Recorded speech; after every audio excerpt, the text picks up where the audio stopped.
The Man in the Panther Skin by Rustaveli is a work of the late Middle Ages, which organically unites the cultural traditions of the Christian West and Muslim East. However, unification does not imply an artificial reconciliation of these different traditions or their rough imitation. This word implies the unification of all streams and trends in one entity and organic reconciliation of various elements taken from the cultural environment of the Middle Ages, which enriches Georgian literature and turns it into an organic part of the world literary process.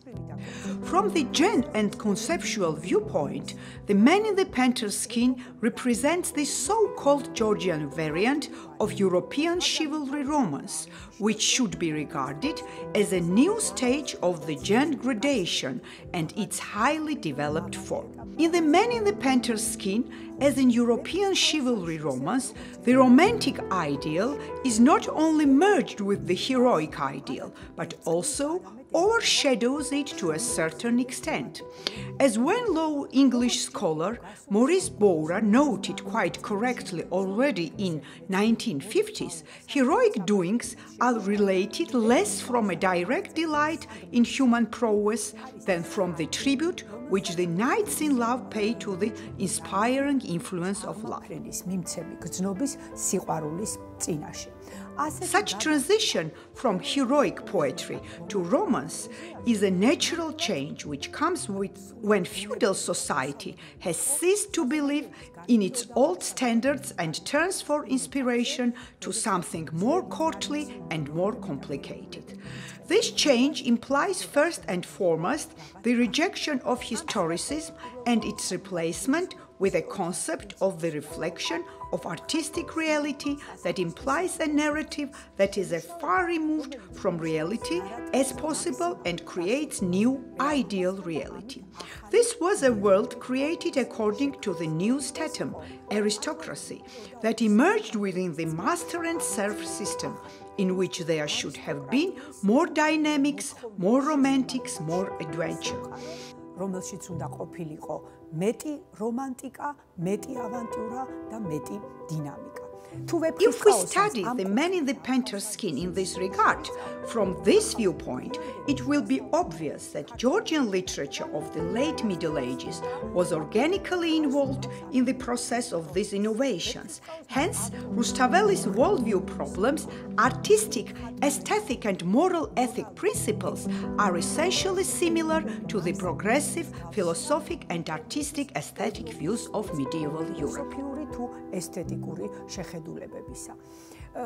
This similarity may have two main explanations. First, common religion, Christianity, which definitely determined the main directions and trends of the development of both Georgian and European cultures. On the other hand, it is the political system, the ideological background that took shape in the feudal world, which proved to be a very rich soil for the new social relations. These relations, as well as the moral, ethic, artistic and aesthetic values characteristic of society of that time, were determined in accordance with the interests and demands of the advanced stratum knights. It is natural that the human ideal described in The Man in the Panther Skin, as in medieval chivalry romances, is the ideal of a knight. Correspondingly, the most essential element of the personal perfection of a personality is moral perfection. The sense of dignity that is the most important among knightly virtues was absorbed by the ideal characters of the Man in the Panther Skin, first and foremost due to their social standing. The privileged position in society makes these characters socially responsible. The sense of dignity, courage, fearlessness, helping people in trouble and charity were also part of standards of morality and ethics of the knightly culture in Western Europe. However, unlike the European knightly ethics, the demonstration of moral principles and correspondingly behavior was not at all ritualized and was due to the character's sincere emotions. In addition to the obligations, according to the knightly code, the moghmes, knights in the man in the panther skin, are linked to each other through selfless love. And the feeling is so strong that it is even equal to their love of the beloved woman. However, this behavior of the knights has a particular philosophic basis. The most serious obstacle a person can encounter in meeting his obligation is fear, which is a base feeling, albeit quite natural for a human being. The man in the panther skin says that fear is useless, an assumption that has a philosophic substantiation. Fate directs man's future with its inevitable will, and a mortal can never escape death that makes equal knights and elderly people, and weak and courageous people. Therefore, man should overcome fear and follow his chosen path, as glorious death is better than life in dishonor. Rustaveli's characters, who have all features necessary for an ideal man, do all they can to help their friends in trouble, eradicate injustice, cognize secrets, and achieve their top ideal, love in this world. It is noteworthy that unlike characters in European romances, magic forces do not help Rustaveli's heroes in achieving their goals.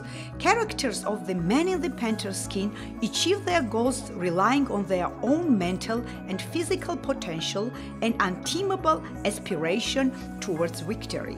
All this is motivated by love and guided by faith in God and fate. This vision of human potential goes beyond the medieval method for resolving this problem and rises to the level of Renaissance thinking. The period that became part of history under the name of Renaissance started in Europe almost 2 centuries after Rustaveli's poem was written. But its theoretical prerequisites were due to the processes that started in the highly developed Christian world and unfolded essentially in the same manner both in Georgian and Europe.